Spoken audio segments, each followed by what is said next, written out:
रामायण के पात्रों से हमारे यहाँ बच्चा बच्चा परिचित है। इसका कारण यह है कि हर व्यक्ति के मन, विचार और रुचि को मोहने वाली अनेक कथाएं इसमें बसी हैं। ऐसी ही कथा है श्री राम के वनवास के समय पत्थर की शिला पर पैर पड़ने पर उसका जीवित स्त्री में बदल जाना। यही अहिल्या थीं जो राम के स्पर्श से श्राप मुक्त हुई थी। लेकिन प्रश्न यह उठता है कि अहिल्या को श्राप क्यों मिला? वे पत्थर की शिला कैसे बन गई थीं? भारतीय पौराणिक कथाओं की एक विशेषता यह भी है कि एक कहानी में दूसरी कहानी मिलकर एक कड़ी बनाती जाती है। अहिल्या की कहानी भी कुछ इसी तरह की है। पौराणिक कथा संसार के अनुसार अहिल्या महर्षि गौतम की पत्नी थी। ज्ञान में अनुपम अहिल्या स्वर्गिक रूप गुणों से संपन्न थीं।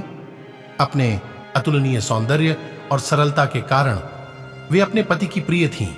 इसके साथ ही वे अपने पति के प्रति पूर्ण रूप से समर्पित थीं।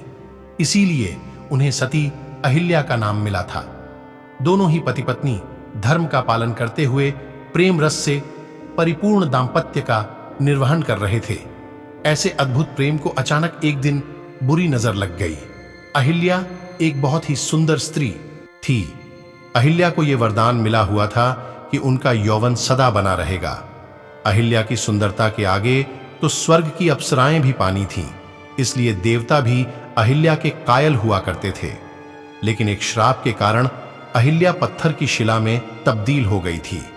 ब्रह्मा जी ने अहिल्या के विवाह के लिए एक शर्त रखी थी।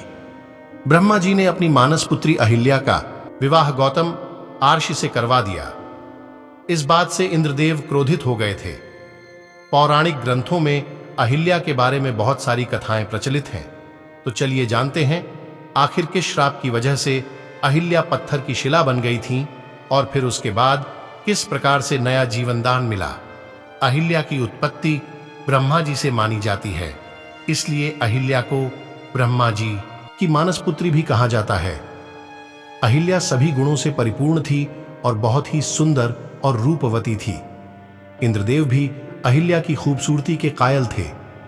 स्वर्ग के राजा इंद्र अहिल्या के साथ विवाह करना चाहते थे। ब्रह्मा जी ने अहिल्या के विवाह के लिए एक शर्त रखी थी कि जो भी तीनों लोकों की परिक्रमा सबसे पहले पूर्ण करेगा, अहिल्या का विवाह उसी के साथ किया जाएगा। गौतम, आरष्य और इंद्रदेव के साथ अन्य देवताओं ने भी अहिल्या से विवाह करने के लिए तीनों लोकों की परिक्रमा शुरू की। लेकिन गौतम राजर्षि ने परिक्रमा के दौरान एक गर्भवती कामधेनु गाय की परिक्रमा की, जिसके कारण ब्रह्मा जी ने कहा कि कामधेनु गाय तीनों लोकों से भी श्रेष्ठ है। इसलिए ब्रह्मा जी ने अपनी मानस पुत्री अहिल्या का विवाह गौतम आर्षि से करवा दिया। अहिल्या का विवाह गौतम आर्षि से होने पर इंद्रदेव क्रोधित हो गए। एक बार गौतम आर्षि अपनी कुटिया से बाहर गए हुए थे। उस समय देवराज इंद्र गौतम ऋषि का भेष बदलकर अहिल्या के समीप गए। उसी समय गौतम ऋषि वहां पर आए और उन्होंने बिना कुछ जाने क्रोधित होकर अहिल्या को पत्थर की शिला बन जाने का श्राप दिया। गौतम आर्षि के श्राप के कारण अहिल्या पत्थर की शिला बन गई।